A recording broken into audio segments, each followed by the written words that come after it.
Hi. Jen, you got one of these. Are you ready? Can I read the email? I won't say who sent it to you.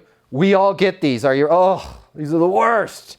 Okay. Jen, thank you. Thank you for reaching out, Jen. You always know bad news is coming after thank you for reaching out. We are not currently needing your services, but we'll be in contact should this change in the future. Thanks.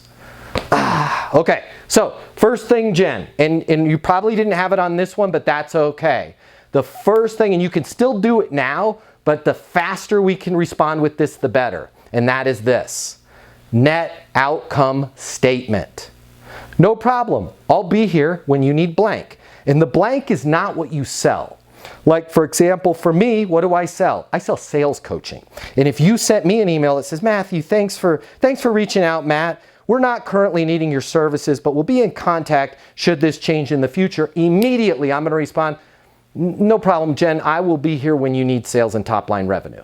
Not, I'll be here when you need sales coaching. Okay? So for you, Jen, I'm thinking you're in the people business, yes?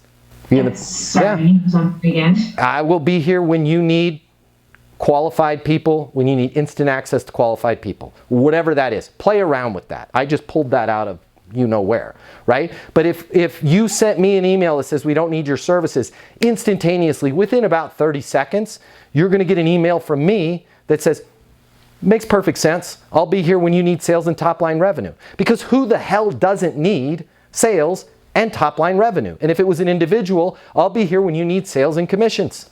Right? Because who the hell doesn't need that? And in your case, I'll be here when you need access to top level talent instantaneously. That gets them thinking, shit, I probably shouldn't have snubbed that person because that email was a snub. Now your question was, when should I follow up with them?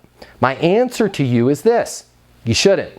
Okay? Here's what you are going to do. You're going to deliver your NOS, your net outcome statement, and then in 30 to 60 days, your pick, depending on how full your pipeline is, we are not going to follow up and we are not going to check in, okay? Because they've already slammed the door on us. What we're going to do is we're going to deliver an insight. We're going to deliver an idea. And I know, we're going to talk about with Brett in a second.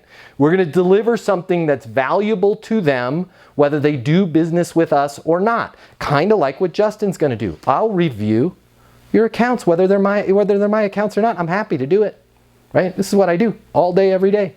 My friends tell me I need to get a life, right? So whatever that insight is, maybe there's an insight with top tier talent is leaving companies because those companies are working with non-skillful recruiters. I just came up with one, by the way. Non-skillful recruiters putting the wrong people in those positions, causing the OG ace pillars of the organization to have to do what? The job for the other people. And guess what they do? They get frustrated. And guess what they say when they go home? I'm doing the new person's job for them too. And guess what their partner or spouse says? You know, I think it's time you put your resume out there. Now we've got an unskillful person that the current person put in there, the current partnership put in there because they don't know what they're doing. And now I have my top tier talent stressed to the point where they're thinking about leaving. How are you guys dealing with that?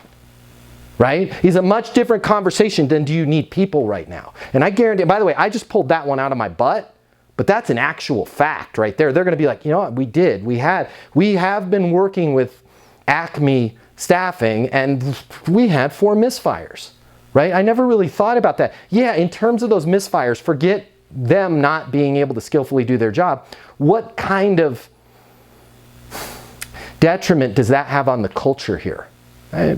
Kind of upsets a lot of people, right? When you say it upsets a lot of people, have you lost anybody? Have you had any private conversations with HR? Well, no, not really, but you know, it does seem like Jim Saunders is kind of checked out. Do you think this is why Jim is kind of disengaged at work maybe? Is that Jim's having to do 3 people's jobs for him? Yeah, I never really thought about the perspective that way. Okay, so we're going to hit them when they put us off like that. Step 1, NOS, net outcome statement. I'll be here when you need instant access to top line talent that can get the job done. Fair enough?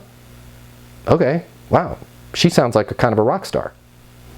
Maybe want to call her sooner than I thought. And then in a month or 2 months, you're going to reach back out with an idea, an insight. You know, something that just came up, I was having a summit with our clients, and one of the things that really turned around for them is they had said, morale has really, really gone up. And I'll be honest, I never even thought about this, but when you're putting in talent, we never really think about how that talent orbits around the existing people in the organization, right? And it's not just about getting the right person for that role, it's about getting the right person that's able to skillfully come up to speed quickly, because the last thing we want is the rest of the team having to do their job for them. How are you just wanted to reach out to you, how are you guys handling that?